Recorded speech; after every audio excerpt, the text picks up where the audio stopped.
Ladies and gentlemen, before we get into today's seminar session, let us get to know more about today's program. Global Legal Issues Seminar is a program intended to act as a platform where law students are given a platform to discuss their findings and understandings regarding legal issues that occur in the respective countries. Today, we have speakers coming from different countries. Daniel Lukman and Sufia Izzati from the National University of Malaysia, Siti Nurhaliza and Nurul Habaib from Universitas Hasanuddin Indonesia, Rosalie Abatayo from University of Cebu, School of Law, Philippines, and Marina Lene Benaji from Gujarat National Law University, India. The purpose of having multiple panelists from multiple nations is to allow the discussion to be one where the perspective of multiple nations are taken into account to allow for a more holistic and diverse view on a particular issue. The topic of discussion today is the issue of environmental law. I believe there's so much for us to learn from today's experience. Now, I would like to invite Dr. Hanim binti Kamarudin, the Deputy Dean of Academic, the National University of Malaysia, to deliver her opening remarks. Thank you very much, Cik Aimi. I hope everybody can hear me. Yes? Yes? Okay, good. Thank you. Right, so Assalamualaikum warahmatullahi wabarakatuh and a very good morning to all. It is 9 a.m. here in Malaysia, and I think in Makassar and Philippines, I think you're either 1 hour or 1.5 hours or 2 hours ahead of us. And India, I think you're way behind us. So a very good morning to the speaker from India. I think you're 2.5 hours behind us. Probably you're nearly, well, I think you're 6:30 or 7 o'clock in the morning. So a good morning to all participants and learned speakers, the organizing committee of GLIS, the members of Perundang, and all honored guests and participants. All praise to the Almighty for allowing us to gather here today on this virtual platform for the very first Global Legal Issues Seminar, GLIS 2021. As Cik Aimi has already highlighted, that this particular seminar is designed as a platform for legal students to highlight and discuss legal issues arising in their respective countries. So the purpose of having many students as speakers from various countries is actually to allow a fruitful discussion where the perspective from these nations are taken into account when you speak on a particular aspect of the law, on a particular legal issue. So this morning, I was told that the topic of discussion is related to the environment and laws governing environmental protection. As most of us are aware, the environment is a very important part of our lives, as we need a well-maintained and healthy environment to ensure the health and survival of our species. It is our duty as inhabitants of this planet to ensure that the environment is well kept in order to have a sustainable existence for us all and also for our future generation. Over the years, we have seen human actions that prove to be destructive to the environment. For example, the effects of climate change that we are all experiencing in one form or another due to the rise in temperature attributed by the increase of carbon emissions in the atmosphere. And these impacts on the environment are primarily caused by human activities or sectors linking to energy, transportation, agriculture, land use change, and waste, for example. Therefore, the need for legal governance is imperative in ensuring that protection of the environment is continuously stressed by all stakeholders, including, like yourselves, the young generation, the custodian of the present and future environment. Therefore, in this seminar, we will hear young leaders or students from different parts of the world. And today we are absolutely honored to have speakers from the Philippines, India, Indonesia, and also Malaysia to share their thoughts or opinion on environmental governance from a legal aspect in their home countries. And I'd expect an exciting revelation and knowledge that will be shared with all of the participants listening to the speakers this morning. I hope that GLIS, or rather Global Legal Issues Seminar, will be an annual program where it can continue to serve as a platform for students to express their views and share their opinions on the legal system and governance in many facets of the law. At this point, I would like to take this opportunity to congratulate and thank the Student Society of the Law Faculty Perundang, Universiti Kebangsaan Malaysia, for organizing this event, and a special mention goes out to Cik Nurin Fatihah Hussein for working very hard to ensure that this seminar, is realized today, this morning. And to all honored panelists in accepting the invite to be a part of the first global legal issue seminar of 2021, I thank you for your presence and willingness to be with us this morning. So have an enjoyable session learning from one another. Thank you once again. Assalamualaikum. And back to you, Cik Aimi. Thank you, Dr. Hanim, for the speech. Ladies and gentlemen, without further ado, I now passing the floor to our moderator, Ms. Ifa, to conduct the seminar session. Ms. Ifa, the floor is yours. Thank you, Aimi. It is such an honor to be back here seeing familiar faces. But okay, let's not waste everyone's precious time. I would like to invite the first speaker, Daniel from National University of Malaysia, who will enlighten us on environmental law, particularly in Malaysia, with a very captivating title, Dilemma with Environmental Law in Malaysia Between Green and Greed. Please welcome Daniel with his presentation. Thank you, Ifa. Before I begin, I would like to share my screen. And yeah. All right. I hope you're seeing my screen right now. Okay.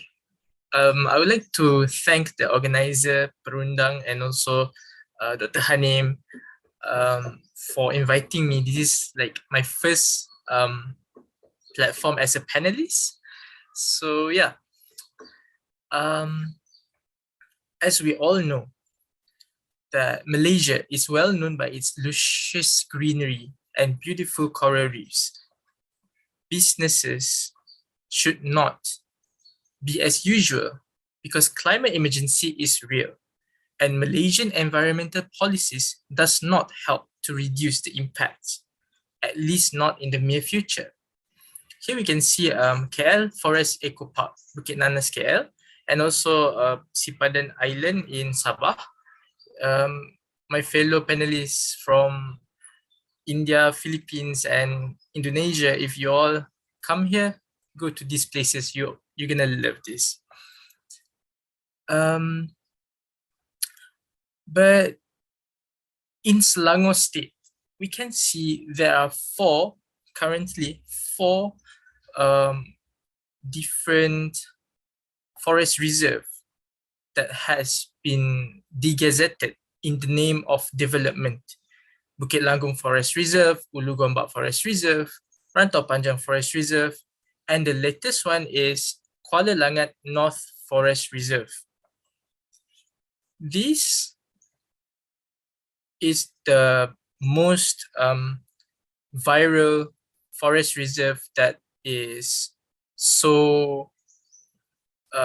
that has been fighted by the civil societies. So thanks to civil societies, just yesterday,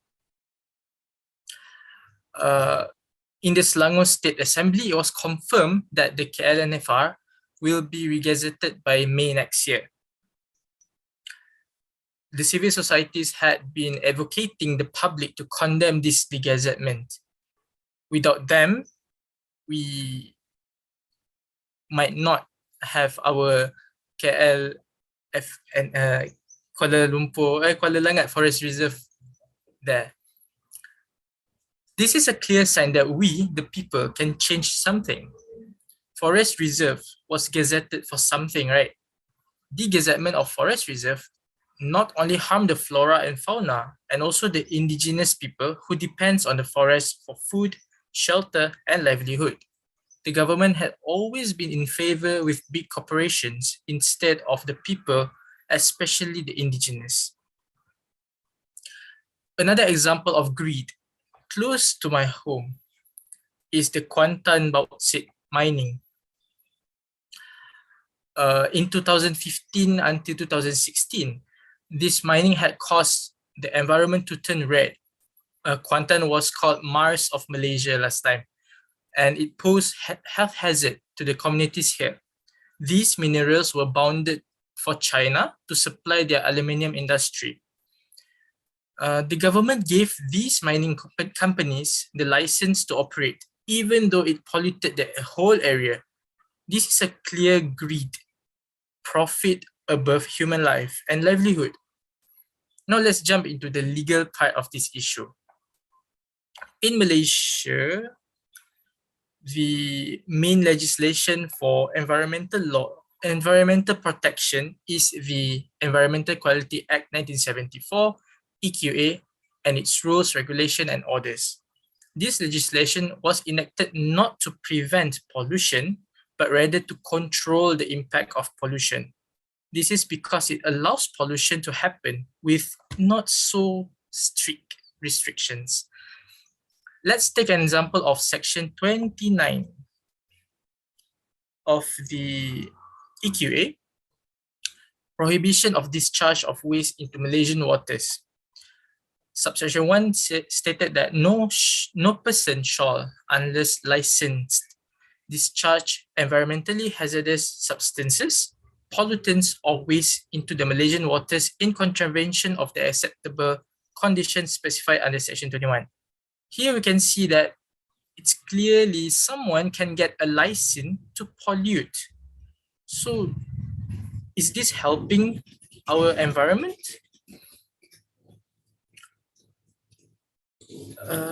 And also in Section 2, any person who contravenes Subsection 1 shall be guilty of an offence and shall be liable to a fine not exceeding 500,000 ringgit or imprisonment not exceeding 5 years or both. To me, this punishment is relatively too small and inadequate to compare with the damages suffered by the public and the environment due to the pollution made by the polluters. I saw a post yesterday by the Ocean Cleanup about Tebrau River, which was ranked 53rd most polluted river in the world. This is very saddening, but to be fair, we need to acknowledge the mistake done by our society. Litter, open burning, excessive usage of single-use plastic, waste dumping. The real question is whether our society ready to change. People are willing to pay extra for single-use plastic bags when we should bring our own reusable bag from home to shop our groceries. This mindset cannot be changed with law. It needs a deeper understanding and appreciation of Mother Earth to feel responsible for the climate emergency we are facing right now. Before I stop, let me quote Greta Thunberg. We cannot solve a crisis without treating it as a crisis. And if solutions within the system are so impossible to find, then maybe we should change the system itself. With that, thank you. Back to you, Aoife.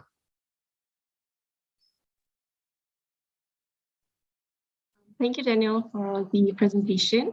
I think it was very interesting how you highlighted on the Kuala Langat North Forest Reserve Degazetment. It's important that we give land back to the custodians of the forest, which are the indigenous people. And I have been inside the forest when it was recently degazetted, and it is beautiful and bountiful for the local indigenous people there. So I applaud the Selangor Legislative Assembly for allowing the USO 26 to cancel the degazetment. And on the law side, they really did cooperate and come together to save the environment, which is should be highlighted. So when you mentioned that the sentence is too low in the act, I agree, and it shows how undervalued our environment are, where actually they are very priceless. So you also said that we need deeper understanding and appreciation for the environment, where the law itself is not sufficient. And I thoroughly agree with that. So thank you so much, Daniel. And I think this just got very interesting. So I would like to invite next Rosalie, who's joining us all the way from the Philippines. She's a law student from the University of Cebu with a very intriguing topic to share with all of us. So please welcome Rosalie, who will be sharing with us her take on policies for the survival of the environment from COVID-19. Thanks, Rosalie.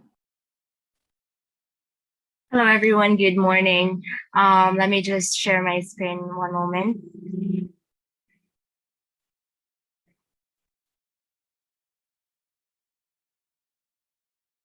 Now, I picked this topic because it's very personal, or very close to home. It's the COVID-19 pandemic, since it started, has affected a lot of us, not only our health but also our environment. Some people might think, why would the environment need some healing from COVID-19 when it doesn't have it doesn't suffer respiratory problems when it gets struck by the virus?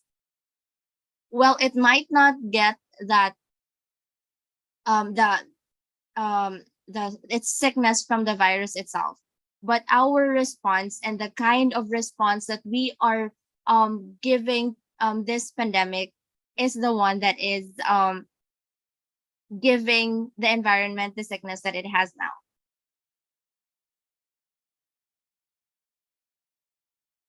The Philippines, since the prehistoric times, being in a tropical region, is known for its beautiful environment. We have forests, just like Malaysia, that are also being deforested right now. But our laws actually have we have a lot of laws in place in order for us to protect the environment. Our environmental policy um calls for sustainability. It calls for a sustainable coexistence between the environment and the people. Our constitution itself acknowledges that it is a right of the people to have a balanced and healthful ecology.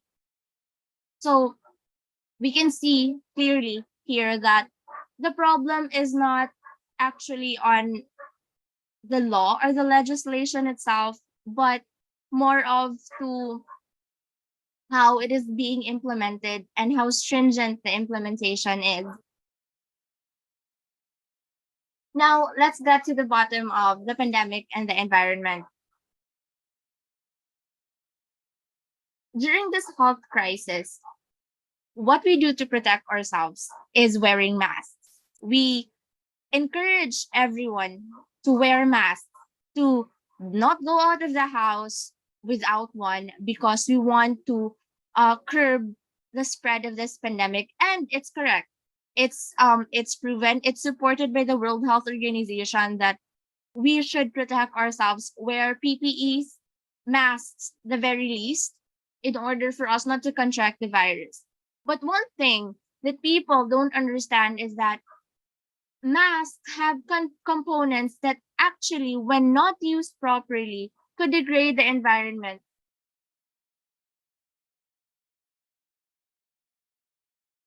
Now,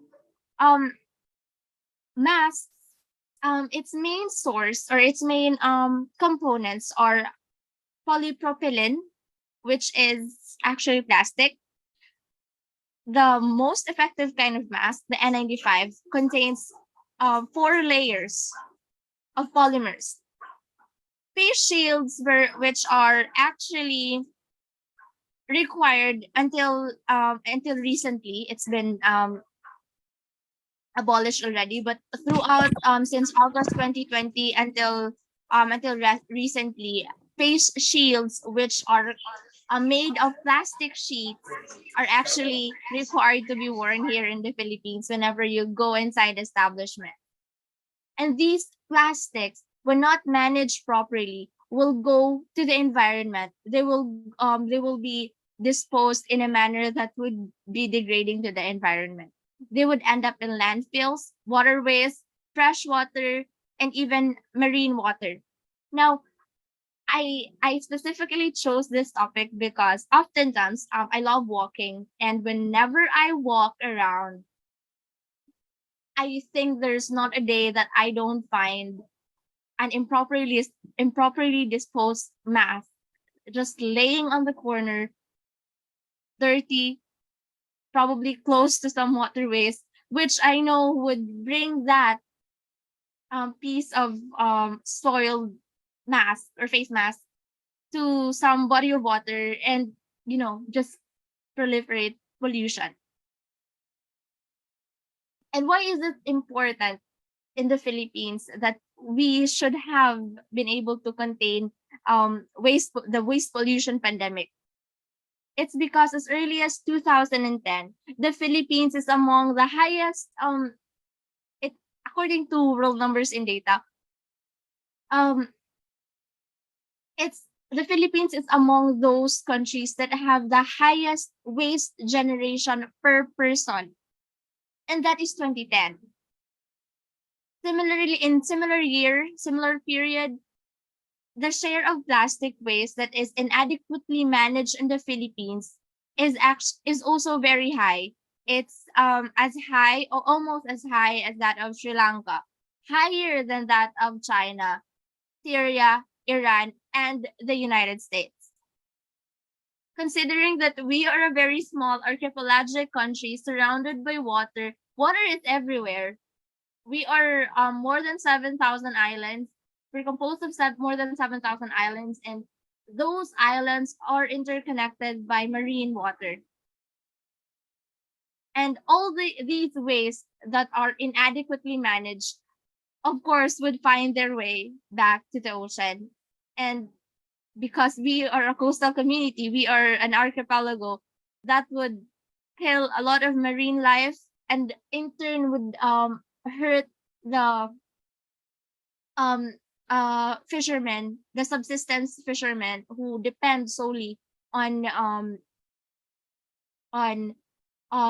marine life in order to sustain their daily lives. So you see, there are this is a very interconnected issue that we are facing in the Philippines, and it's not because we don't have stringent laws. It's because we lack in the enforcement of our laws. Next, when we got into the pandemic, as I mentioned, a lot of people have gone full protection, masks, face shields, but we have resorted to irresponsible means of protecting ourselves, not by wearing those materials, but in a way that we are disposing them. So there's this environmental watchdog in the Philippines, Eco Waste Coalition, and they were the first one to call on the public and the government to do something about the proper disposal of the personal protective equipment. Just like in Malaysia, that Danielle was able to highlight earlier, it's the civil society groups that are very active, that are very proactive in promoting measures that would save the environment from the mess that we, the people, are doing, that are contributing to it. So from early 2020, we can see that the soiled masks that are not properly disposed of, that are not properly managed, actually find their way back to the water, polluting the water and polluting the life underneath the water. So these are just examples of how these unmanaged waste that we use to protect us is harming another form of life, a greater form of life, which is the environment. Just to be clear, I am not talking about not wearing masks. I'm talking about disposing them properly whenever you're done protecting yourself with them. Now, one thing that civil society groups have repeatedly called when it comes to environmental issues during this pandemic is for a green and just COVID-19 recovery. They're calling for policies from the government that would lead recovery not just by the people but also by the environment. And it is very timely that the IPCC, or the Intergovernmental Panel for Climate Change, have earlier highlighted this, that while they acknowledge that there might be irreversible effects to the environment due to climate change, environmental policies, timely environmental policies, are actually very it could change the game when it comes to fighting climate change, or at least arresting its effects for the moment. And several councils, several government agencies responded to that call, imposing ordinances, imposing memorandum, imposing guidelines on how to dispose of these materials.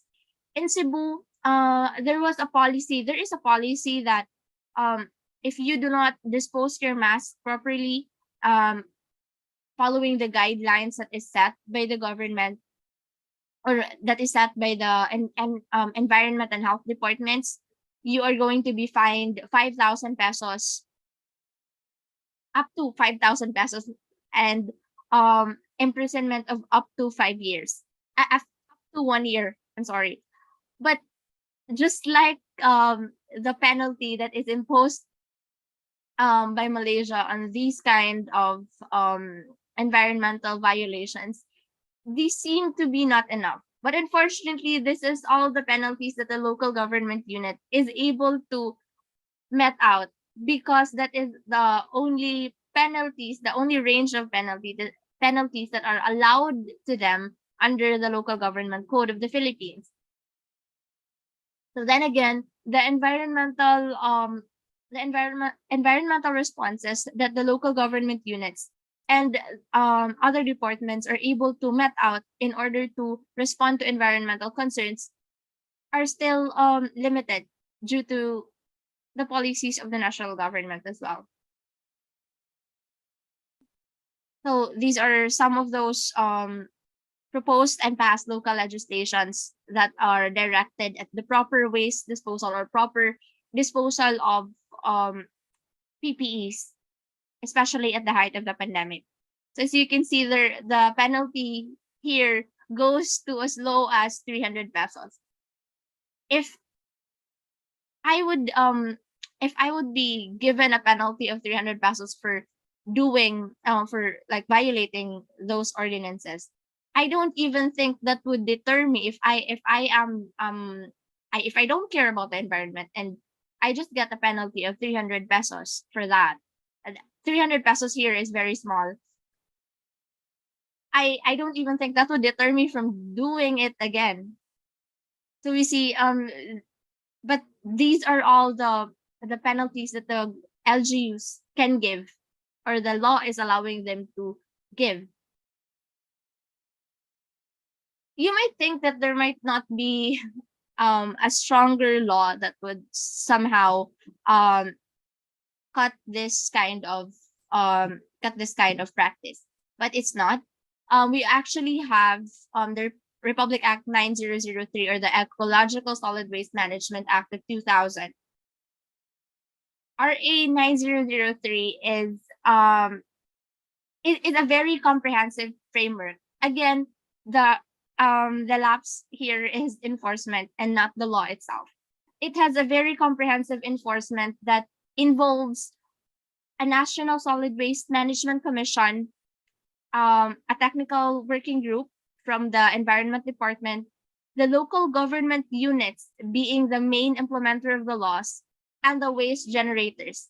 That's us, the people, the households, the industry. So it's very comprehensive to the point that it covers almost everyone. and it proposes or it imposes a hierarchy of waste management. It starts with avoiding, reducing, recycling, recovering, and the last option, we hope to not reach the last option, which is treatment and residual management. We hope to manage our waste by first avoiding creating waste. Second is reducing it. If it can be recycled, why not? If it can be reused, it can be uh placed somewhere else, not in landfills, or it can be repurposed, then that should be the principal course of action in managing it. This law even proposes, or this law even imposes um the the way that we segregate our waste. So only if we're able to follow this, it could be a game changer. Now, recently, the government had already lifted the requirement on face shields, but there was nothing that tell people or that encourage people how to handle the waste of their face shields, because they don't need it anyway. They don't need it already. And it is the civil society organizations that are doing actions. In the photo in the left hand corner, it's an active political youth group that is collecting the face shields in exchange for vitamins in order to prevent these people from just throwing it away and unmindful of what their effects are to the environment. The photo on the right is from the Plastic Flamingo. So they collect the face shields and convert it into eco lumbers. That way, they are not only preventing it from going to the going back to the environment and manage, but they are repurposing it in order to reduce waste produced by these kind of PPE. In sum, we are not asking people to stop wearing masks and protecting themselves. Again, mask up, but don't litter up. That's all. Thank you and good morning. Thank you, Rosalie, for the insights. I think I really like the bit where you said the problem is not on the law, but implementation. And I think a lot of nations are investing more of their time and resources on the legislation itself, but never on the enforcement. And also you emphasized on the half-hearted punishments, as Daniel did just now. And I think my point stands. This shows how the environment is of the least importance to the government. So on that note, when we talk about waste, I think we should never forget that individual change goes in hand with systemic change. And I think the government or the administration should introduce real solutions and explore policies that could overcome the problem of disposal of waste and overconsumption of things that leave a lot of waste behind. So yeah, I hope everyone is taking notes. And all right, our next speaker will be joining us all the way from the UK. I think it's way past midnight over there. So thank you for staying ridiculously late to share your presentation today. She is a law student in Universitas Hasanuddin, Indonesia, and she goes by the name Lulu or Habaib, if you see on the screen. And I honestly can't contain my excitement for what she has to say, as she'll be presenting the proposal on the law of ecocide, where the big question is, should killing nature be a crime? So please welcome Lulu. Thank you so much, Eva, for the very heartwarming welcome. So yeah, although it's midnight here, but I wish you a very good morning to all of you. So hereby I would like to share my screens first. Just a second. So earlier I've heard from Daniel and also Rosalie, where the issue coming from their perspective country is firstly the not stringent law, the regional law itself, and what would happen if any kind of environmental issues happening in regional, in national jurisdiction, which does not have any kind of stringent law, and therefore there's no international legal instrument that are stringent enough to prosecute those who are polluting the environment or disrupting the nature itself. So therefore, that is the reason why I would like to share my perspective regarding the law of ecocide. Within the big question is, should killing nature be a crime? So yeah, coming from Hasanuddin University, presenting on, oh, I'm sorry, what happened? Yeah, presenting on Global Legal Issues Seminar 2021. So first of all, in summary, I would like to argue that killing nature is morally bad. It's in philosophical term, morally bad, and it shall be recognized as a crime. Therefore, the proposal on the law of ecocide is necessary for us to be promoted. This research aims to strengthen the urge of proposing ecocide to be recognized among the 4 crimes acknowledged by the Rome Statute of the International Criminal Court. So we add one more crimes that can be prosecuted under the ICC, which focus on prosecuting those who are disrupting and killing the nature. This research examines the nature of ecocide, potential ecocide cases, and its linkage to the urgency of proposing ecocide law, where in this examining these cases, we would like to harmonize it with normative legal methods that are harmonized with historical and philosophical approach. So in introduction, I would like to briefly talk about the environment itself, which because my case study is relating into the forest area, so that's why I'm focusing on the forest. According to Nunes, forests have the ability to produce their own carbon cycle, which effectively contributes to capturing carbon dioxide that simultaneously reduces greenhouse gases or GHG emission, which means that forests can be a controller of a stable weather and climate that puts forests recognized as one of the carbon sinks based on the Kyoto Protocol. So according to Isano, if any changes happening to biodiversity, which means that because it's a chain of nature, starting from the forest, the land that they are growing on, and also the biodiversity living inside of it, it will allow climatic driver, for example, like warming, CO2 concentration, increasing precipitation to affect the forest ecosystem, which indicates that both forest and biodiversity are an intertwined entities when it comes to the goal of preservation and protection itself.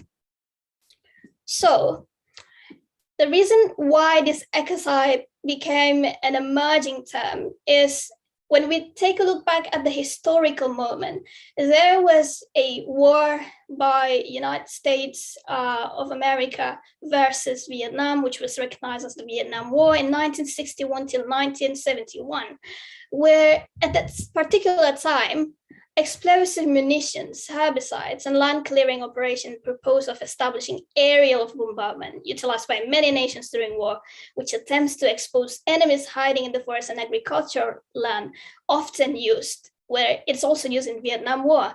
Herbicide, an exfoliant chemical known as Agent Orange, is used to discover enemies and disguising into the forest area, according to Hubi. However, this Agent Orange causes 3 million hectares loss of tree cover, loss of seedling for a stroke, and it was declared that it is impossible for doing a reforestation. Therefore, this became the emergence of the urge of proposing the ecocide law, initiated by Professor Richard Falk in 1971. The question is, what does the role of the current international legal framework pertaining the environment itself? My perspective is the current international environmental regulation does not fully address the prevention and responsibility for the act of ecocide. The Agent Orange and the other cases that I will highlight later on bring urge to formulate legal regulation, for example, prohibiting any act that could lead into depleting the environment and living biodiversity in a massive scale, which then strengthens the obedience, compliance to ecological justice, such as the proposal on enacting ecocide as a 5th type of crime prosecuted by the ICC under the Rome Statute. You might ever heard about this tweet. So actually, this is a national issue. This tweet has been going very, very viral because it was made by our Ministry of Environment and Forestry, saying that in English, The big development in Indonesia's current presidency era cannot stop in the name of carbon emission or in the name of deforestation, where this tweet is made during the Conference of Parties 26 UN United Nations Framework of Climate Change, where the question is this actually contextualized and implemented into the real life?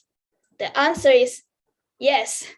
Yes, it is. In Indonesia, currently, we have a lot of strategic plan. We have a lot of national strategic plan, which focuses on development, economic development, or food security, where I would like to highlight one of them is the food estate.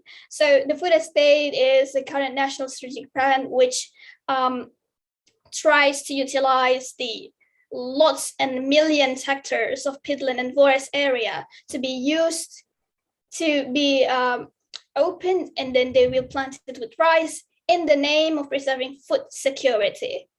One of the areas that have been planted is in the central Kalimantan, or you probably may know it as Borneo, one of the island of Borneo.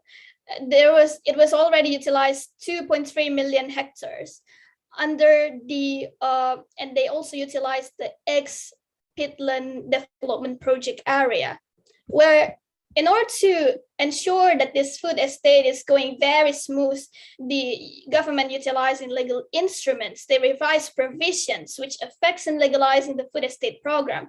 They made their own scenario, which is the food estate proposed forest area, legitimizing the forest to be cleared for monoculture food estate, for example, like rice. And also they, back when our forestry law was not yet amended, it was one of the articles gave an obligation to regional governments to preserve 30% of their own forest area. However, at that particular moment when food estate was emerged, it was amended, and that it was the current 30% was abolished. So there was no any kind of particular set of percentage that the regional government should comply on when preserving the amount of forest they have in their own region.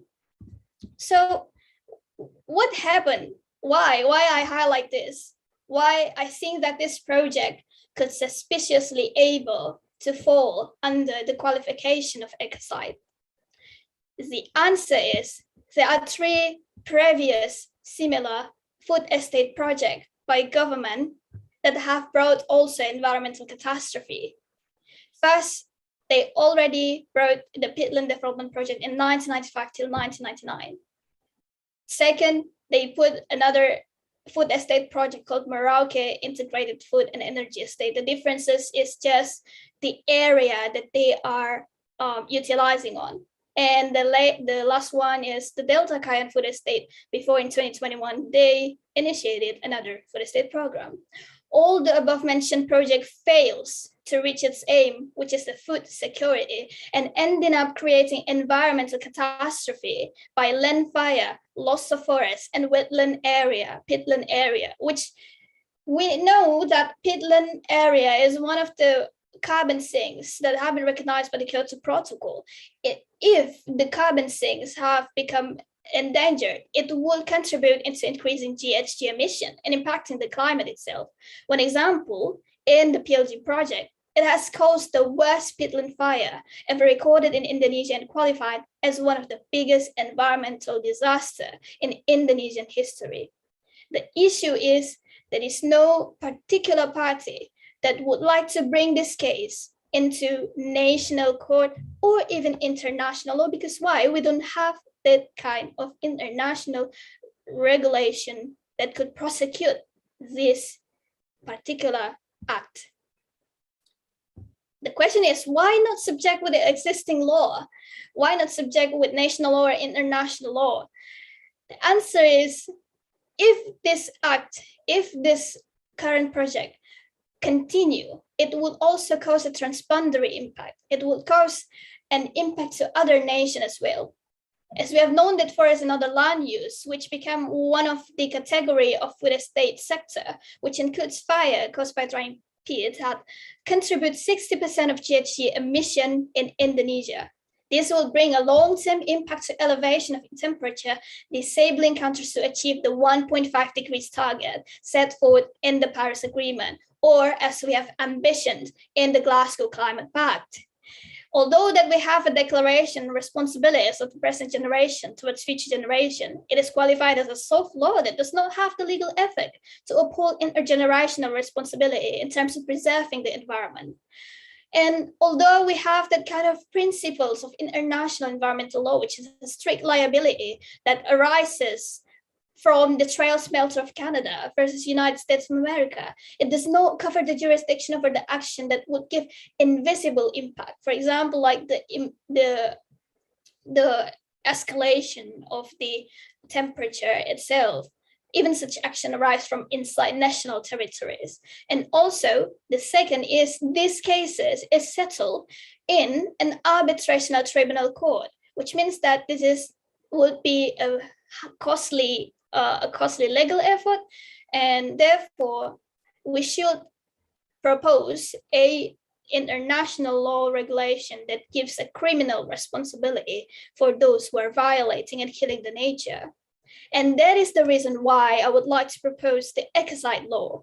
Because I've already stated that this uses a philosophical approach, I would like to argue based on two premises and one conclusion. So in premise number one, I would like to argue that if any person destroys an environment by committing ecocide, then it would cause a climate catastrophe. And of course, climate catastrophe is bad. So therefore, committing ecocide is bad. And I would like to say that because committing ecocide is bad, it shall be recognized as a crime. So you may probably ask, what is ecocide actually? So the prefix of ecocide, which means oeko, comes from the Greek word. Oeko means environment, and cadere coming from Latin word means to kill. So ecocide means to kill the environment. I would like to quote one of the professor in environmental law, Professor Christina Voigt, which formulated the legal definition of ecocide law, where ecocide is an unlawful or wanton acts committed with knowledge that there is a substantial likelihood of severe and either widespread or long-term damage to the environment being caused by those acts, where this ecocide law covers any kind of environmental destruction, either it causing any harm to human, or it's solely harming the environment itself. So why ecocide needs to be included into the prosecutable crime under the ICC Rome Statute? First of all, if we can and if we are able to accomplish this proposal, it will impact ecocide law to be an emerging use cogents, to be an emerging peremptory norm obligation for the state to protect the environment from ecocide, and can be held responsible, criminal responsible if an act of ecocide occurs within a country's territory that brings transboundary environmental damage nor environmental impacts to humankind. It will also become the implementation of regulation to uphold UNESCO Declaration on responsibilities of the present generation towards future generations, since we are all young people that will become the present and the future generation itself. And also it will become the international legal protection in peace or in war times or in conflict zones itself. So the impact if we enact ecocide as an international crime, it will, as I've stated before, it will become an emerging use cogents, although this is a very visionary, but if we are able to enact this as the fifth international crime, as we have known that one of the peremptory norms of the use cogents is one of the elements of the crime prosecuted under the ICC, which is the genocide. The ecocide law can also become an emerging use cogents. It will also ensure legal protection, obedience to fundamental principles of international environmental law, and ensuring ecological justice. If this ecocide law can be enacted under the ICC Rome Statute, it will enable ICC as a capable jurisdiction to determine investigation with best scientific knowledge, by synergizing with those who are competent and expert in environment itself, such as UN bodies or academias or any experts. And the last but the most important is it will promote environmental justice. It will enforce responsibility, especially to victims of anthropogenically caused environmental disaster that also includes liability of natural and fictional persons. So, not yet. So in conclusion, the basis on negative impact on killing nature, as I've highlighted before, starting from the very beginning, the Vietnam War and what currently happened in our region in Indonesia, have established the moral basis that become the fundament on the law of ecocide shall be urged to recognize as an international crime under the Rome Statute of ICC as a term to describe killing nature. When the recognition of ecocide in Rome Statute of ICC will become a breakthrough in international environmental law governing the acts of international law subject to uphold the compliance to principle of international environmental law in its practice and its implementation, it would hinder international law subject from initiating a potential ecocide practice, promoting the nature as a sole subject with rights that shall be respected, enforcing ecological justice, and protecting the elements of nature as the common heritage of mankind. And that's all for my presentation. If you would like to contact further, you can contact me on ResearchChat, LinkedIn, or email, or my social media. Thank you and good morning. Okay, thank you, Lulu, for the absolutely intriguing and extensive presentation. As mentioned by Lulu, ecocide is not a new concept as it was coined back in the 70s, 1971, 17, not sure. But it was so nice that a lot of people and groups are bringing this term back to highlight the legal protection of our environment.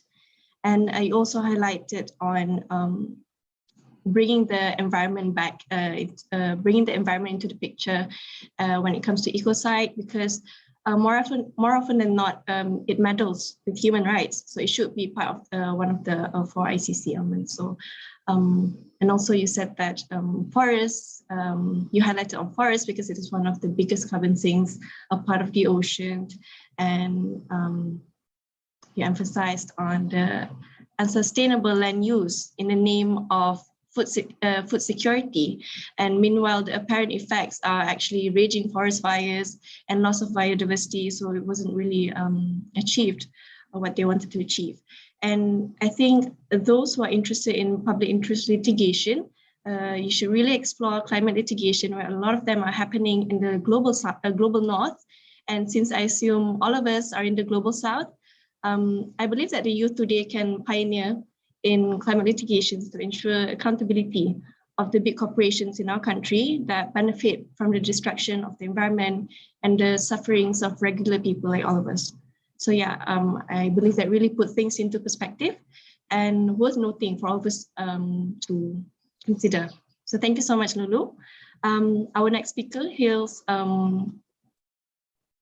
would like to invite our next speaker, who is a bit closer to home, Sophia, a law student from the National University of Malaysia. She'll be with us to share her important presentation titled Wastewater in Malaysia and Japan.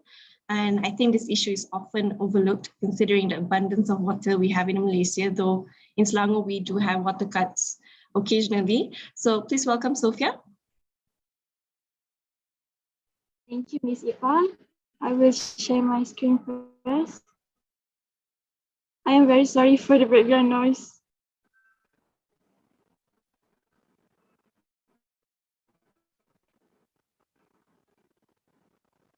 Can you see my screen? Can everyone see? Okay, thank you. Assalamualaikum and a very good morning, everyone. According to the zone, I am Nur Sufia Izzati, a second year law student from the National University of Malaysia. I am very honored and happy to be one of the panelists for today's global legal issues. I will be sharing about the wastewater reclamation in Malaysia and Japan. And just a disclaimer, my slide is just to light up student mood. So I hope you don't get bored with my sharing.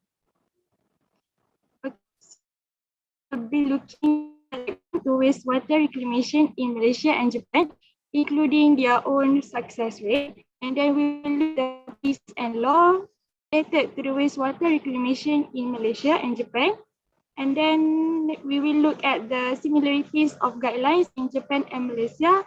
And lastly, I will give some suggestions on how to improve Malaysia wastewater reclamation on what I learned in Japan.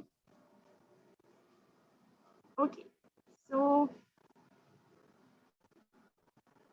the estimated volume of wastewater generated by municipal and industrial sectors is 0.97 billion cubic meters per year in Malaysia. There are a few dominant wastewater treatment types, which is preliminary, primary, and secondary treatment. As the preliminary treatment, it removes rags, rubbish, grit, oil, and grease. And for the primary treatment, wastewater, it removes all the settable and floatable materials. And for the secondary treatment, it is a biological wastewater treatment, remove organic and suspended solids in the water. Until today dates, Malaysia government still has no plan to build a tertiary treatment systems in Malaysia. So a tertiary water treatment is the final stage of the multi-stage wastewater cleaning process. It removes inorganic compounds, bacteria, viruses, and parasites. And by removing all these harmful substances, it makes the treated water more safe, recycle, and to release into the environment and for the use of the mankind. Okay. In 2016, there are more than 9,700 sewage treatment plants in Malaysia, and about 6,500 consist of public STP. Among the public STP, 19 STPs are identified as potential STP, meaning that it is capable of producing treated effluent sludge. However, Malaysia still face some major issue constraints to wastewater, such as a low sewerage tariff is unable to support the high operation and maintenance costs, and also the non-compliance are mainly caused by high influence of oil and grease, or ONG, discharged into STP serving industrial, commercial areas and related business premises. In the Green Technology Master Plan by Datuk Sri Tuan Ibrahim Tuan Main, Malaysia government are targeting in 2030 to 100% recycle the sludge and to 33% recycle the treated effluent. And in order to achieve the targeted goal in 2030, there are 4 initiatives taken by the government. Firstly is establishing the National Storage Master Plan and also National Storage Catchment Plan, followed by the receiving of trade effluent into public STP, and then the Integrated Resource Recovery Center. So we have done looking at my country, Malaysia. Now let's move on to the background to wastewater reclamation in Japan. The Tokyo Metropolitan Government was the first in Japan to use the reclaimed water to replenish dry streams to restore stream flow and the aquatic environment. In 2014, the Basic Act on the Water Cycle was enacted, and it was the first law in Japan to emphasize on the importance of water reuse in water resource management. And the Japanese government also established its new sewage vision in 2014. So their wastewater reclamation vision get upgraded also in 2014, aligning its action plan to water reuse by doubling the number of water reclamation facilities in cities with population of more than 100,000. So the law in Japan also come with the enforcement by the government and not by enacting the law alone. Okay, and in 2015, the resources policy was established also focus on promoting the water reuse to the societies. However, even we can say that the technology of wastewater reclamation treatment in Japan is way more advanced in Malaysia, but Japan still faces some problems as their reclaimed water has been limited. These are two possible reasons, which are the lack of sufficiently stringent standards for reclaimed water in terms of chemical risk and the high energy consumption of water reclamation facilities. Okay, so let's look at the policies and law in Malaysia and Japan. Actually, there are a lot of policies regarding the water resources in Malaysia, but we will only look at two policies concerning the wastewater reclamation. So in Malaysia, there is a Malaysian Water Association, MWA. This association promote and advance the science and practice of engineering and management in the water supply and wastewater industries. This policy also provide advice and information on water supply and wastewater to public and private bodies as well as to the public in general. So the main focus of this is on the management of the water resources and on the education part by promoting the reuse of water. Okay, next, Malaysia also have the National Water Resources Policy 2002. Different projects only promote the water reuse. The National Water Resources Malaysia actually set out direction and strategies for collective action to ensure the security and sustainability of water resources through integrated and collaborative mechanisms. This policy also provide means and measures to complement the existing policy directions related to the water resources to ensure their sustainable and equitable use, and also to protect the integrity of the environment, ecosystems, and natural heritage. Okay, as for the laws in Malaysia, as Mr. Daniel mentioned earlier, there is EQA 1974, and under EQA, there is a regulation specifically on the water resources, which is the Environmental Quality Sewage Regulations 2009. It governs basically the principal objective of the wastewater treatment, which is generally to allow humans and industrial effluents to be disposed of without danger to human health or unacceptable damage to natural environment. Okay, lastly, we have in Malaysia, there's a law which is Water Services Industry Act 2006.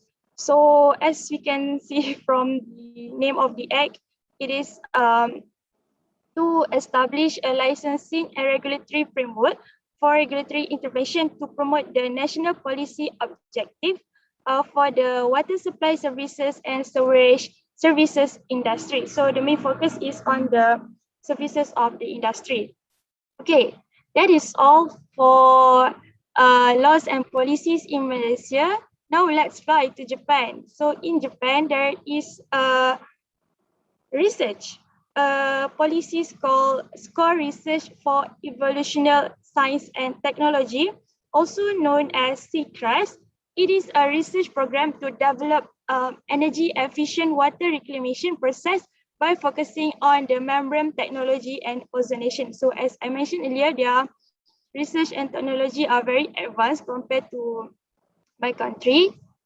And for the laws, actually their focus, the Japan laws only focus on the pollution of the water. So there is a water pollution control law. This law prevent pollution in public water areas to protect human health and to conserve the living environment by regulating effluent discharge to the public waters from factories and businesses.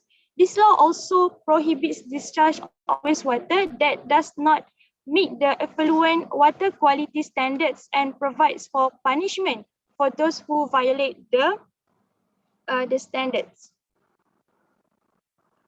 Okay, we have done looking at the laws and policies both in Malaysia and Japan. Now let's look at similarities of guidelines in Japan and Malaysia for wastewater reclamation. So Japan and Malaysia both have their national water quality standard based on compliance with strict effluent standards. In Japan, it is known as Water Environmental Quality Standard, and in Malaysia, there is EQA 1974, and under EQA, specifically focus on the water supply, there is Environmental Quality Sewage Regulations 2009. So in Japan, the EQS serve the purpose to comprehensively and systematically promote the policies. So they focus always on promoting policies for ensure healthy and cultured living for both the present and future generations of the nation, as well as to contribute to the welfare of mankind. And with regard to the environmental conditions related to air, water, noise pollution, and soil contamination, Japan government respectively established environmental quality standards, the maintenance of which is desirable for the protection of human health and the conservation of the living environment. And in Malaysia, EQA defines two requirements for wastewater discharge. Standard A applies to the discharge of upstream of any raw water intake. It is the material inputs needed for the water, and while standard B applies to discharge to downstream of any raw water intake, it is the opposite end where the products get produced and distributed. The management of such discharge will safeguard receiving waterways and aquatic habitats, as well as human health from damaging impacts of untreated sewage. The effluent standards are used to govern the discharge of sewage treatment plant effluent into receiving waterway. The fact that sewage discharge contribute to a large quantity of biodegradable organic matter, as I mentioned earlier, because Malaysia still doesn't have the tertiary wastewater treatment, so there's a large quantity of biodegradable organic matter, suspended particles, and ammoniacal nitrogen to the national waterways has impacted the necessity for the requirement. So this means that even Malaysia still doesn't have the tertiary treatment plan for the wastewater, but our standard of the wastewater quality is stricter than in Japan. So, okay. So I will give some suggestions on how to improve Malaysia wastewater reclamation by referring to what I have learned from Japan.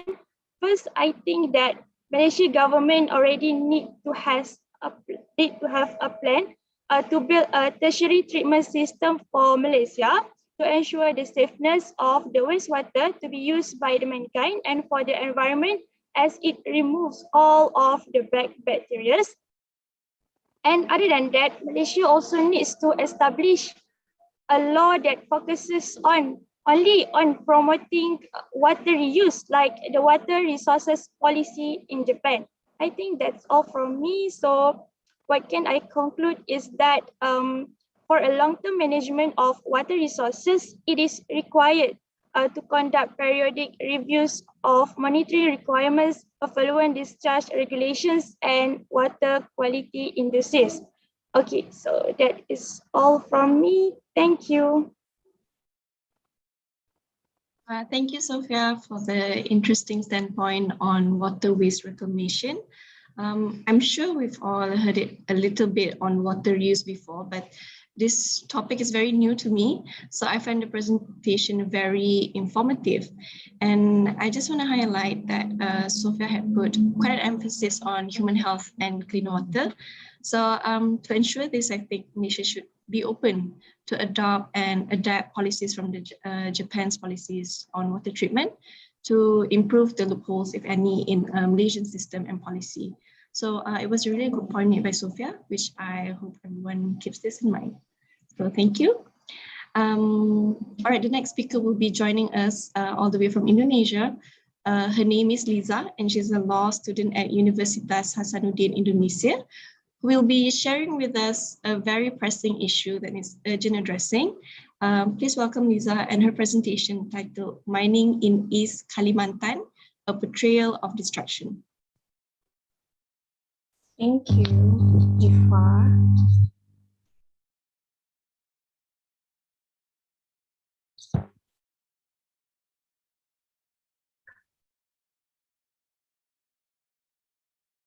All right, so first of all, good morning, everyone. I am sitting at Haliza Bahril. Some of you might be familiar with the name, but I'm not the famous sitting of Haliza Bahril. You can call me Liza. I am a final year student.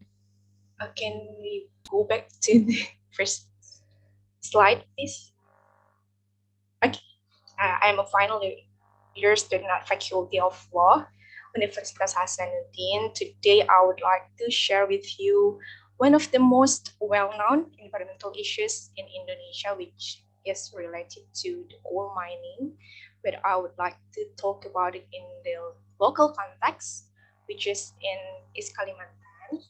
As you may notice that I attend college in Makassar, in Universitas Hasanuddin, but I actually grew up and spent most of my time in Balikpapan, where I am also currently staying. Balikpapan is one of the cities in East Kalimantan. So growing up, coal mining issues has been something that quite familiar to me. And today I would like to share a little bit about it from what I know to you guys. So please bear with me.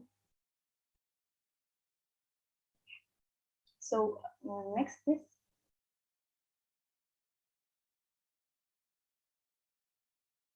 Next slide. Okay, so before we jump into the introduction, I would like you to take a look at this picture. I took it from Google Earth. This is located in East Kalimantan. So this picture actually pretty much describe the situation that's going on in East Kalimantan. As you can see here, the palm oil concessions and the coal mining concession are literally side to side. It is pretty chaotic from what we see in right now. But if this is what happened in East Kalimantan, I would like to know that. And please bear this picture in mind while I'm guiding you to the introduction. Next, please. Okay, so the total area of natural resources concession in East Kalimantan is recorded at 13.83 million hectares. This is actually a very astonishing and surprising number, considering that the province's land area is only 12.7 million hectares. If you're wondering how could this happen, the answer would be that there are the overlapping phenomenon. So the concessions such as palm oil concession, coal mining concessions, and forestry concessions are overlapping each other. That's why the number recorded like this. And then coal mining is one of the concessions that has a major control over the land use. It's controlling about more than 40% of the land in East Kalimantan. So the number is actually such a shame for the government and where they do this. But despite the fact that it supports the local economy and government's revenues, mining in East Kalimantan has brought some serious problems. And that's why my paper or my research aims to reveal various problems that revolve around the coal extractive industry in East Kalimantan, both at the normative and practical level. Next. So this is the research method that I used for the research. Of course, I'm using the normative legal research. The data were obtained from primary legal materials and secondary legal materials. And I also apply the qualitative research method through case studies in order to reveal the field issues. Let's move into the next slide. Okay, so there will be three subtopics or three main highlights that I would like to deliver in this presentation. First, I would like to guide you to the overview of coal mining in Indonesia and Kalimantan, and then we're going to dive in a little bit to the legal basis and the governance of coal mining in Indonesia, and also we are going to see some portrayal of retrospective on how coal mining in Kalimantan has destructed the environment. So let's start with the first results and discussion. Okay, so this is the overview of coal mining in Indonesia and Kalimantan. Here I provide some quantitative data and statistics, but you can find a lot more, hopefully more comprehensive data and statistics in my paper. I will drop a link to the downloadable G drive where you can find my paper and the specific slide. I will drop the link later on. There you can find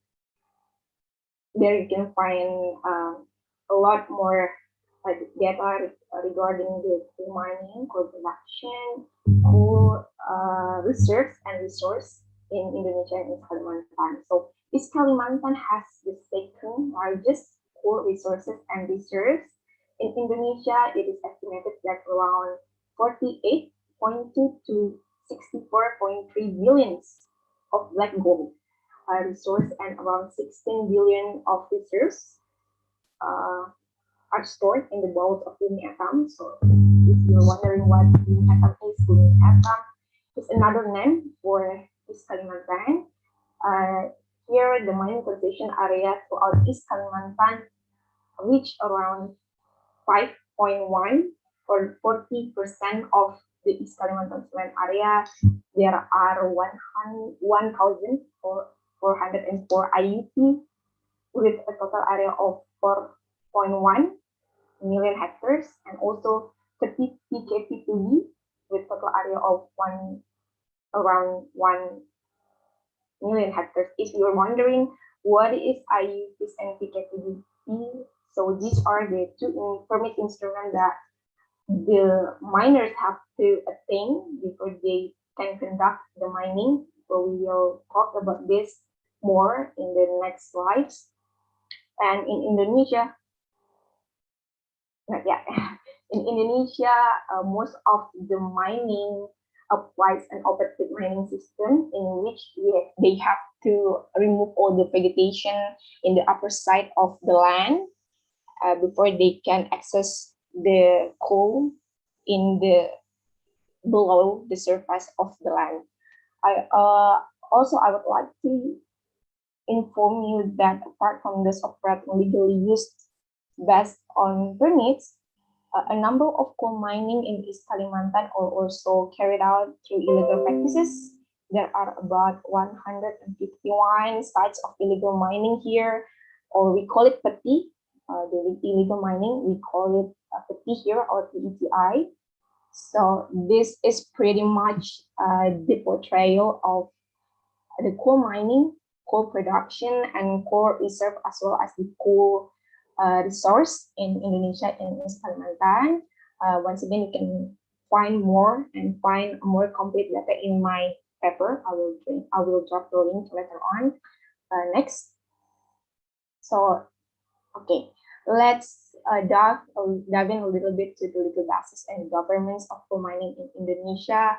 When it comes to the utilization of natural resources in Indonesia, the constitutional basis can be found in Article 33, Paragraph 3 of our Constitution that states earth, water, and the natural resources contained therein are controlled by the state and used for the greatest prosperity of the people. And in order to implement this provision in the context of managing coal resources, the operational basis then established through the law number 4 of 29. Last year, this instrument underwent two revisions. First was through the law number 3 of 2020, and the second one was through the law number 11 of 2020. So this sequence of instrument thereafter will be referred to as mining law. So under this mining law regime, there are several business permit instrument that is written here. But when we are talking about exploration and exploitation, we're going to pay more attention to the first four instruments, which is IUP, IUPK as continuation of contract and / agreement operation, and IPR. So those are the instruments that the miners have to attain before they can proceed to do the mining. I think we can go to the next slide. Okay, so here is where the legal issues emerge. There are actually a lot of legal issues revolving around the mining law, but in this session, I would like to highlight some issues that emerge after the revision of the mining law, and I will also highlight some issues regarding the reclamation and post-mining later on. But first, let's take a look at the legal issues that emerged after the revision of the mining law. So there are actually also various problems that emerged after the revision of mining law, but here I want to give some attention to the issues that I think have a strong link with how the coal mining in East Kalimantan is going right now and how it will run ahead. First is the withdrawal of the authority to control, manage, and supervise either coal production, the coal management, and coal mining permits distribution from the regional government to the central government. So it used to be in the authority used to be in the regional government, but through the revision now the authority was given to the central government. This is actual step backwards towards the spirit of decentralization and regional autonomy. The withdrawal of such authority, I think, has reduced the control of local government over the coal, either coal governance and coal mining, and it is like we are moving backward from where we have been before, and quite shameful, I think, for the environmental law development in Indonesia. Next slide. Okay, so the second legal issues that I would like to highlight regarding the revision of the mining law is the automatic extension for PKP2B. So the PKP2B is actually one of the instruments for the miners or for the corporation that want to conduct the mining in Indonesia. It is in the form of agreement between the government and the corporation. This is there has been a green light for giant concession holders. I would like you to know that most of PKP2B holders operate a large-scale mining and have a gigantic size of mining area. So it often triggers conflict with the community because it is greedy for the energy and the land allocation. So considering that there are 33 PKP2B in East Kalimantan, this provision is actually a very bad news for the environment and the people in East Kalimantan. The revision states that gives automatic extension for PKP2B holders without going through an action process for 10 years period. and it will be given 2 times. So this is a very bad news for East Kalimantan. And the third legal issue is there has been a contradiction towards sustainable development norms. So the norm created in the post-revision mining law are in conflict with and contradictory to sustainable development norms contained in a number of development regulation in Indonesia. One indication of this is that the revised mining law has triggered even more massive mineral and coal mine exploitation without regard to the interest of future generation. Under the revised mining law regime, nearly the entire territory of Indonesia, covering land and water, is designated as mining legal areas, or in Indonesia we call it WHP, without any clear boundaries about what WHP really is, and there is no clear regulation regarding WHP itself. So with the aforementioned problems and a number of other legal issues, only a year after the ratification of this instrument, I mean the revised mining law, it has been repeatedly brought for judicial review under the Constitutional Court of the Republic of Indonesia by various civil society groups, either for the formal or material review. So it's actually really problematic and has been invited a lot of criticism. Next. Okay, so these specific legal issues would be an issues that I think can be talked about every other day, because this is very important when it comes to coal mining in East Kalimantan. So basically, the reclamation and post mining are two crucial activities to ensure that the arrangement, restoration, and improvement of the environment and ecosystem quality, as well as the natural and social functions, are carried out throughout all the stage of mining operation. So under the pre-revised mining law, reclamation and post mining were actually regulated quite comprehensively. IUP and IUK holders are obliged to carry out first the management on and monitoring of the mining environment, including reclamation and post-mining activities. They also obliged to submit the reclamation plans and post-mining plans, as well as provide the reclamation guarantee fund and post-mining guarantee fund. But again, even though the instrument has regulated the obligation quite comprehensively, but in the implementation realm, these provisions are often disobeyed. Evidently, there are more than 3,000 ex-mining pits, ex-coal mining pits all over Indonesia that left without rehabilitation and restoration. This indicates that there have been some disobedience towards these provisions. And in addition to that, evidence, also in 2018, a report, it is reported that 60% of IUP holders that have received the clear and clean certification have not complied with the placement of reclamation guarantee funds as an obligation. And then now under the revised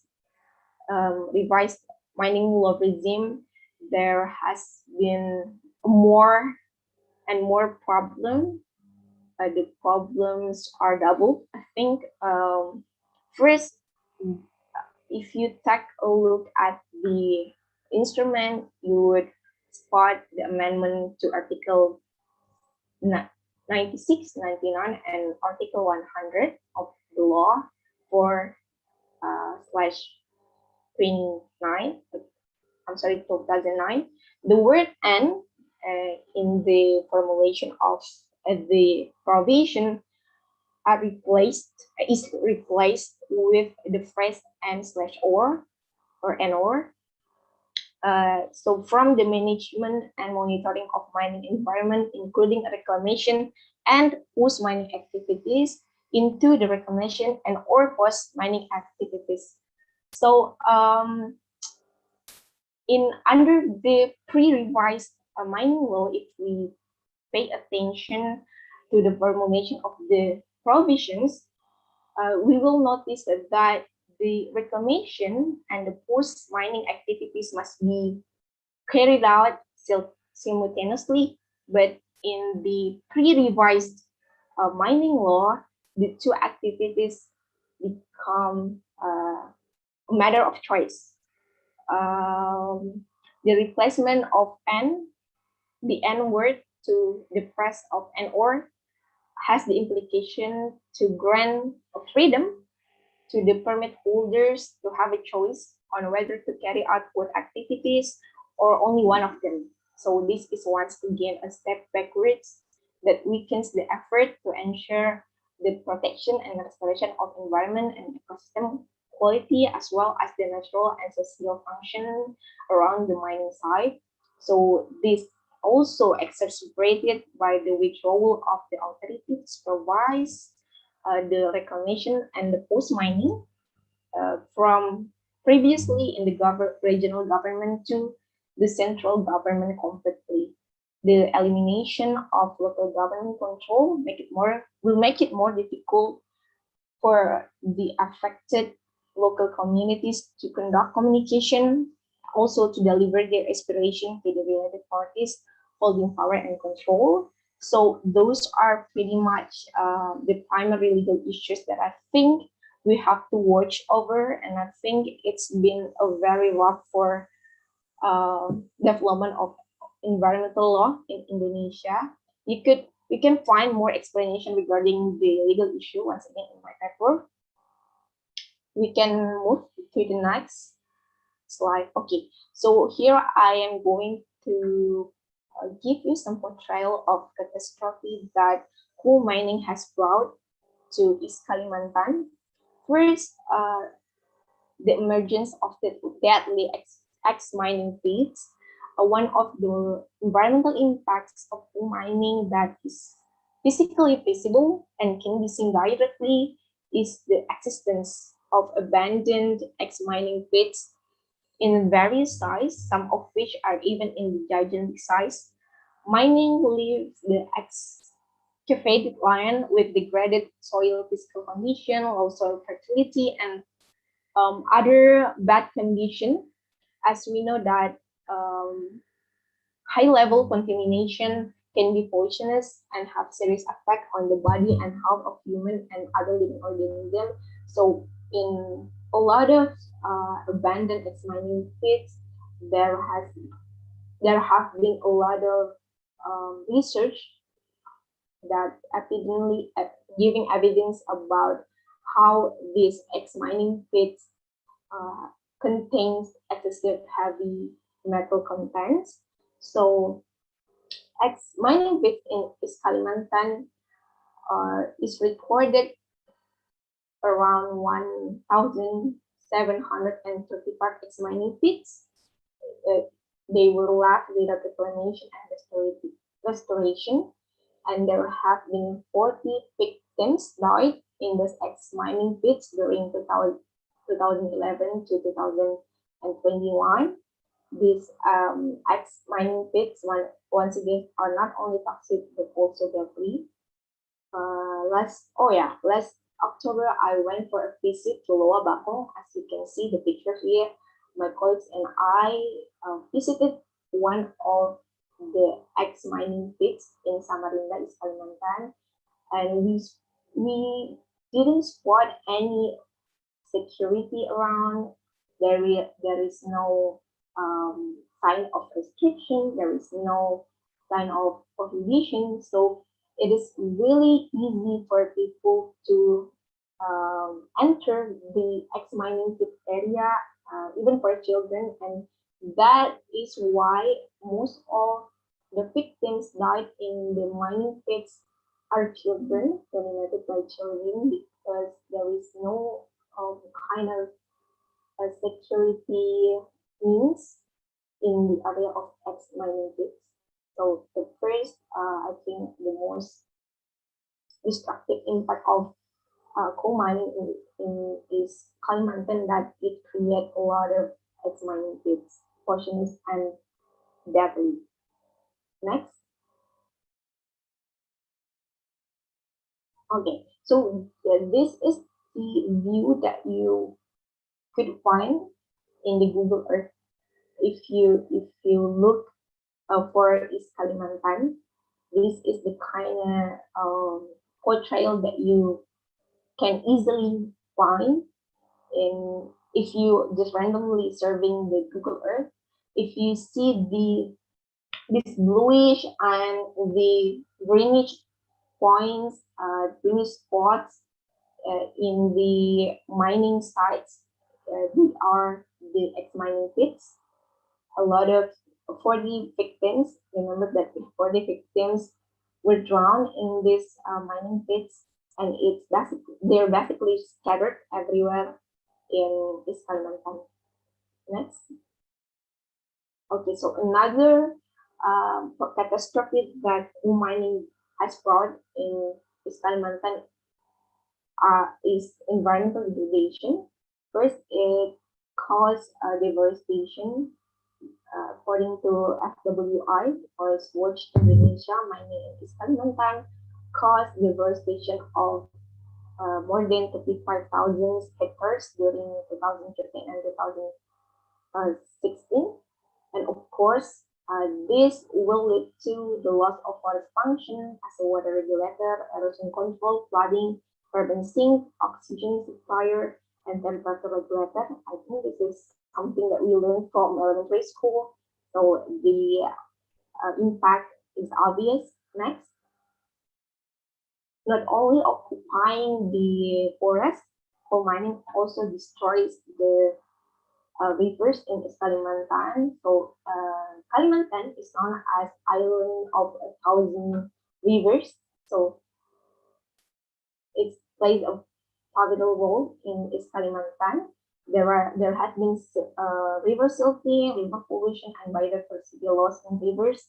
You could find the case studies of this environmental degradation in my paper. Let's move on to the next slide.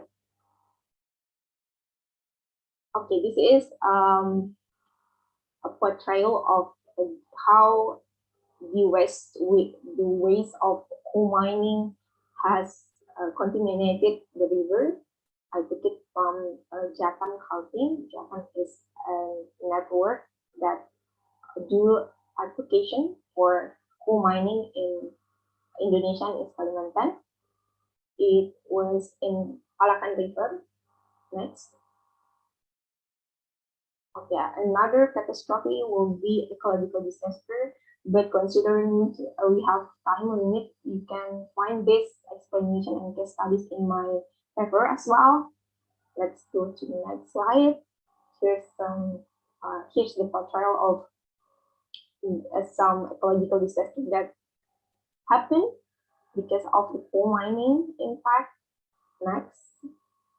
Okay, not only destroying the environment, coal mining also has serious impact to the indigenous people. One of the case that you can find is the conflict between Dayak Benua community and mining corporation that erupted in 1995 and 2012.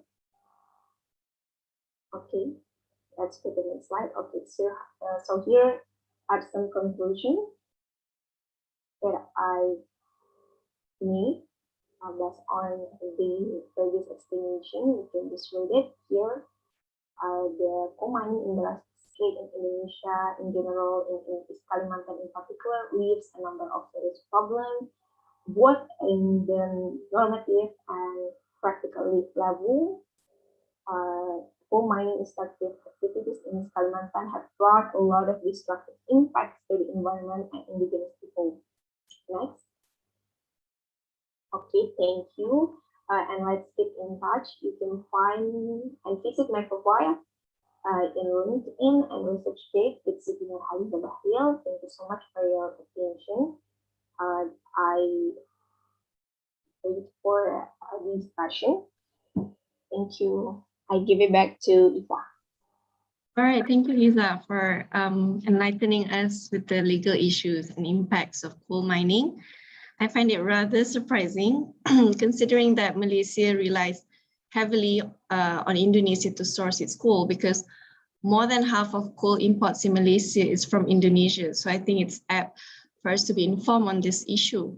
And one of the things that was highlighted by environmental groups during COP26 is just transition and phasing out fossil fuels, including coal, sustainably. And we all know no good comes out from coal mining. The impacts are more often than not extremely destructive to the environment and to the people around there. So when Lisa mentioned reclamation of ex-mining pits, I remember watching a video where the Indonesian local government representative selfishly said that the mining pits should not be reclaimed because it can be a source of water for the local communities, and it's not even clean water. So every day we are reminded that some people in power are hopeless and extremely irresponsible. And that's why it's up to us, the young people, to bring real solutions to issues like this. So thank you, Lisa, for the great insights on coal in East Kalimantan. All right, so our final speaker hails all the way from India. She goes by the name Rina Lini, a law student from the Gujarat National Law University. And she'll be walking us through a topic that I think most of us are quite familiar with.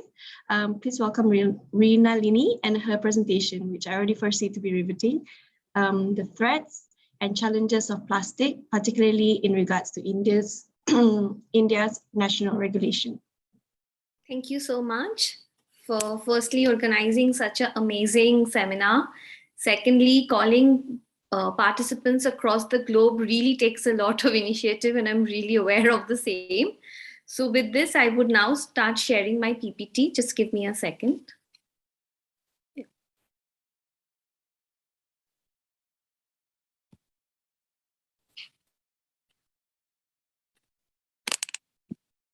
One second, let me just share it.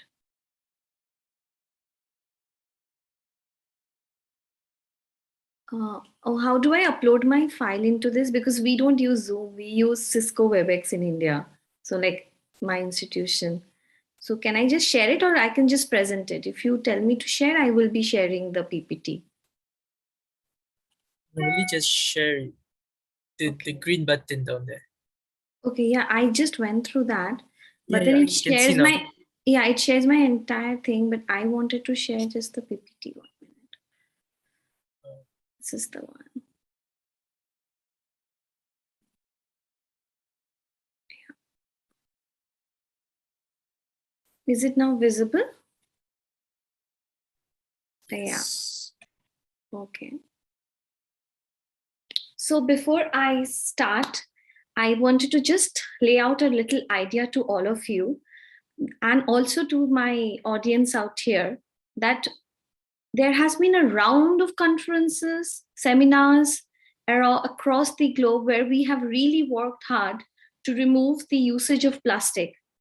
But unfortunately, since the last 2 years, when as soon as COVID-19 has hit on us, the usage of plastics has increased in multiples because of various reasons. So I will be also dealing with it, that how now the world going back to where it was before would be pretty challenging.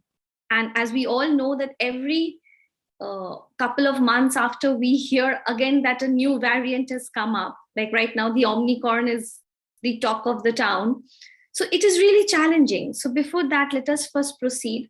Everybody of us know that plastic is one of the most important viable usage of this, and everybody uses it in a very such a manner that where everybody is very comfortable using it, be its durability, economic aspect, and everything. But the thing is that whether we are supposed to use plastic or not is the question. And what micron should it be is another question to it. So here that what I do that I have laid down through research questions for us, because it is our Honorable Prime Minister, Mr. Narendra Modi, has said that single-use plastics would be banned by 2022. So now if we ban single-use plastic, the question that I have laid down is that, do we have an alternative solution for that? Is India ready for that alternative solution? Because that alternative solution is going to be pretty expensive, because plastic has now become something which is very durable. And what is the durability of that alternative which we will be using? So I have laid down a few criterias in which I would be discussing the same.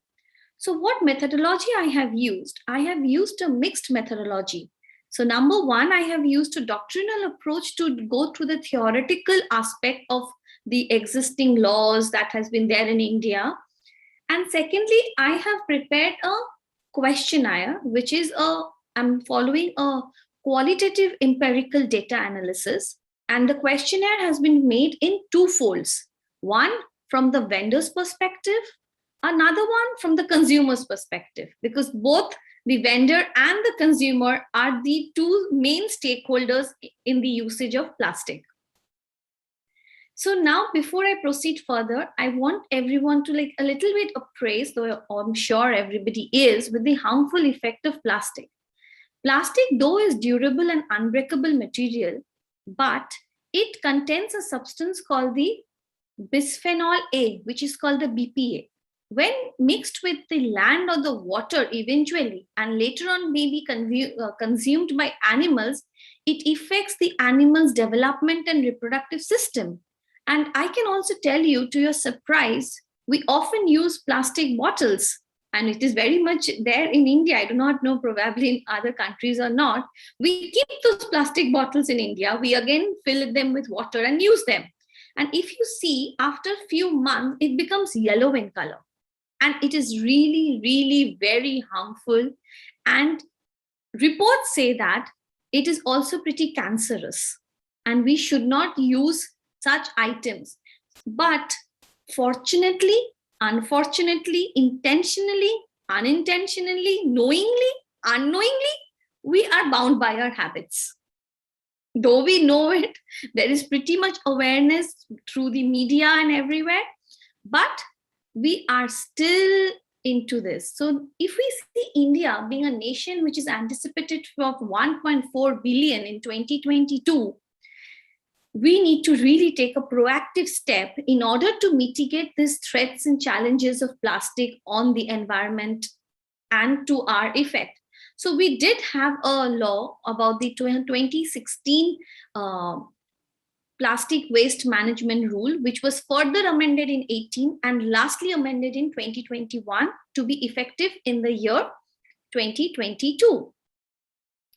Here, what do? I'm going to be laying down through all of you through three important existing laws, which is the Environmental Protection Act 1986, Plastic Waste Rules 2016, Plastic Waste Management Amendment Rules, that is the 2021. So what do we see in the Environmental Protection Act, which is there in India? It is called an umbrella law because it covers almost everything. Now, what happens in this law? It deals about the protection and improvement of environment and for matters connected with their protecting and improvement of human environment. So the preamble of the EPA, that is the Environmental Protection Act, sets out a comprehensive responsibility on the government of India to protect human beings and other living creatures, plants, property, and ambit for such terms which are wide to include both terrestrial, aquatic, and ecosystem. But then the question here again lies, are there any stringent rules specifically with related to the usage of plastic or not? No, there isn't. But if the question comes whether it mentions it or not, it does. But then now the time has come where we really need a law which would be specifically, categorically catering to the points. And we do have that. What is that? That is the Plastic Waste Rules 2016. The specific concern that has been brought while amending the 2016 rule is the arisal of the practical plastic production from the production phase till the final disposal or recycling of the plastic in its lifeline. Although there has been 22 states who have announced a ban on the single-use plastics, however, waste choking wetlands, waterways have resulted in the plastic being transported to the ocean due to transformation into microplastics, and that is pretty dangerous, which we are seeing in many places across the globe. In India, one major issue remains the lack of proper identifiable waste segregation, which significantly hinders plastic waste recycling. An example is, for example, a 60% of plastic was recycled in 2019-2020 of 34 lakh tons of plastic waste in India. Furthermore, the use of single-use plastics is significant as 43% of India's single-use plastics are used in packaging. With this identifiable use issue, it was a necessity for the Ministry of Environment, Forest and Climate Change to amend the 2016 rules to meet the preamble standard and the EPA 1986 to evolve with some changes. So before I proceed further, I would just lay down to you all what some of the salient features of the 2021 rule that has come up in specific to banning of the single-use plastics. Number one, it prohibits manufacture, import, stocking, distribution, sale, and use of single-use plastics, which include polystyrene, and also expands to polystyrene commodities from the 1st of July 2022. Increase the thickness of the plastic carry bags, provides effective implementation towards the guidelines of the extended producer's responsibility pursuant to the 2016 rule, and it includes the producer's responsibility to post-consumer stage of products life cycle. The other measures towards implementation of by states and the union territories for limitations of the single-use plastics and effective implementation of the 2016 plastic. Having said that, now I bring to your surprise a table, and this table that has been prepared by me, it says that right now, for the past 2 years, I would also tell you during the month of March 2020, there was a lockdown which was announced by our Honorable Prime Minister, and it was a 21 days, if I'm not mistaken, long lockdown when the entire India had come to a shutdown because of the COVID-19. And to my very happiness, I can say that there were turtles who were back onto the beaches. The Kanchenjunga was able to be seen from the hilly areas. So this really showed that there was a massive decrease in the pollution, not only plastic pollution, in all kind of pollution. And the environment had really revived for the same. However, having said that, as we can see, this COVID-19 has not come to an end. Even after 2 years of our struggle, there are few commodities. For example, the testing swab, which has been made with polypropylene, but it is not banned in the 2021. We do not have an alternative for the same. Next is the disposable mask, disposable gloves, shoe covers, the PPE kit, the face shield, the protective goggles, and the sanitizer packaging. It has been produced in enormous numbers, as we all know that we are aware. And these all are made up with kinds of plastic like polypropylene, latex, nitrile, vinyl, then we have polycarbonate and many others. And unfortunately, we do not have an alternative to the same. Unfortunately, it is not even banned. But now the question arises, if only banning some kind of plastic products, will it actually help us? Is again a question that we all need to ponder upon, and we need to really think about our future. Having said that, now let me express with you my experience when I went for the field study. And I really spoke to almost 85 vendors. I have gone to the area where I stay, which is in Ahmedabad, Gujarat. So there were two districts that I went, that was Gandhinagar and Ahmedabad. When I went here and I asked, the simple thing that they say, obviously nobody agrees that they will be compromising on their, like for example, I went to two category of vendors. One were the street vendors and one were the shops. The street vendors do not even know about this law. They're literally unaware of what is happening. They really do not know what should be done next. So now let's coming to the shop vendors. In shop vendors, I segregated my research work in two categories. One, I went to the food joints because we generally have those plastic plates, plastic spoons where we eat. So we asked them, are you ready to change? They said, yes. So what are you going to plan? So they said, I want to come up with cardboard plates and everything, bamboo plates and everything. So I said, what about the price? So supposedly if a plate is right now, maybe 500 INR, will that jump to 550 INR? Will the customers be ready? They did not have an answer. Are we, the consumers, ready to bear that extra cost? No, we are not. So here that was raised, and it's a slight suggestion from my end also, that there need to be initially some amount of subsidies that need to be provided to both the vendors and to help the consumers, so that this becomes a practice. So once a practice happens, then automatically the world would, at least for the Indians, we would slightly follow the same. Lastly, what I have seen and we understood from our field survey was that when we went, they have said that the alternatives, the amount in which plastic has been produces or plastic products are produces, are we ready to produce alternatives in that quantity? That is going to be again a challenge. As you all know that initially when COVID came, we were not ready with the masks, the sanitizers. There was I don't know about other countries, but in India, we had to really fight for sanitizers. Like a drop of sanitizer was very important for the past 3 months, initial 3 months. Later on, we really coped up. But we do not want the same to happen while the single-use plastics have been used. We need to be prepared for the same. We need to be ready for the same. And we need both the vendors and the consumers need to be mentally prepared for the same. For this, I now take you all through 3 judicial interpretations there has been.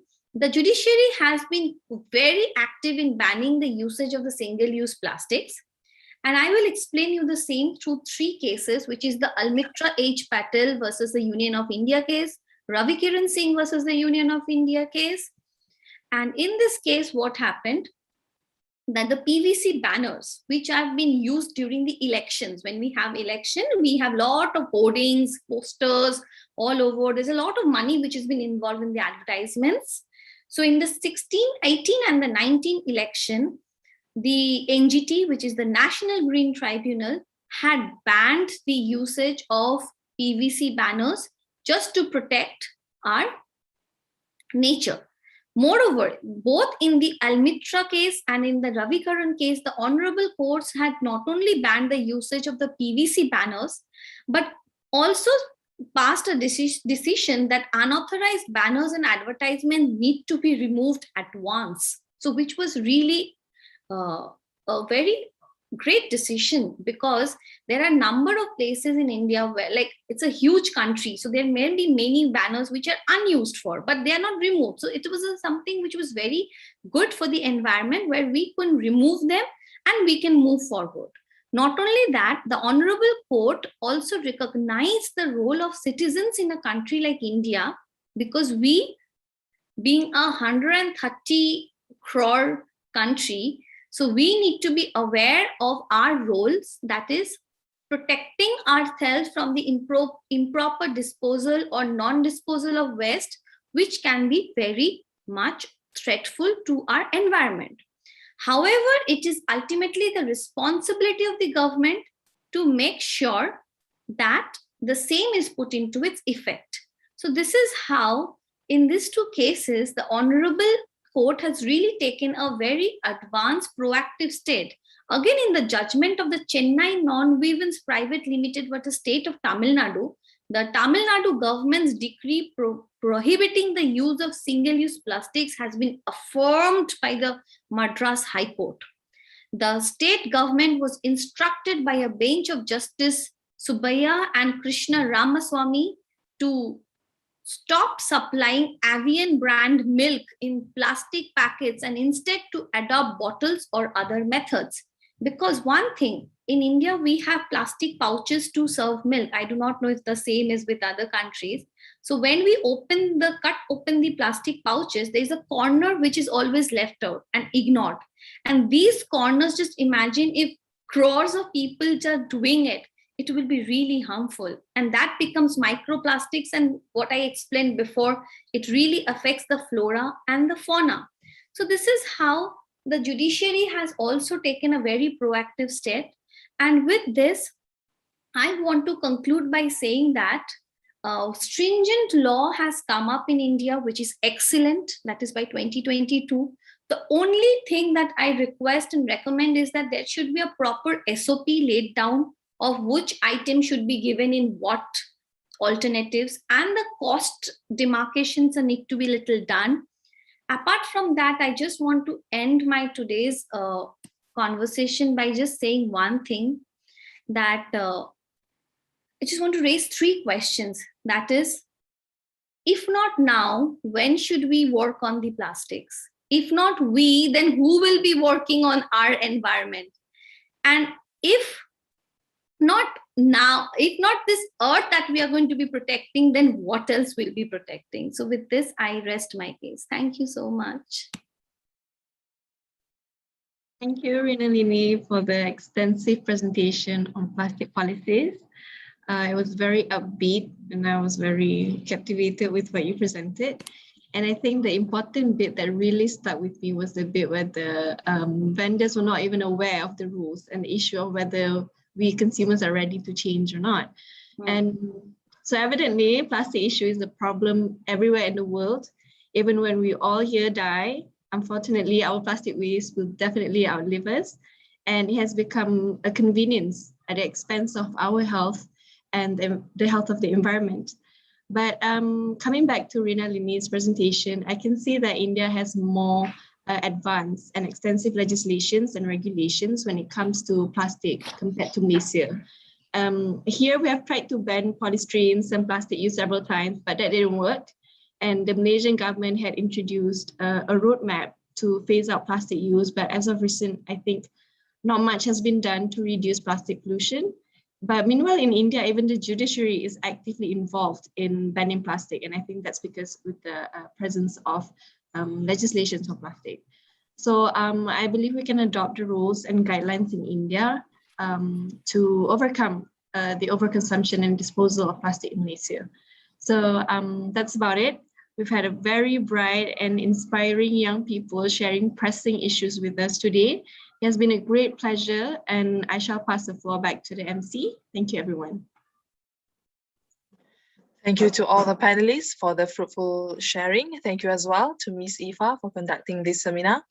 We are very sorry that there is no Q&A session as we have no time remaining. Thank you once again to all the panelists. Ladies and gentlemen, please be reminded to fill in the attendance form in the link provided in the chat box. Now we'll move to the photography session, and I would like to invite everyone to activate your camera for the photography session.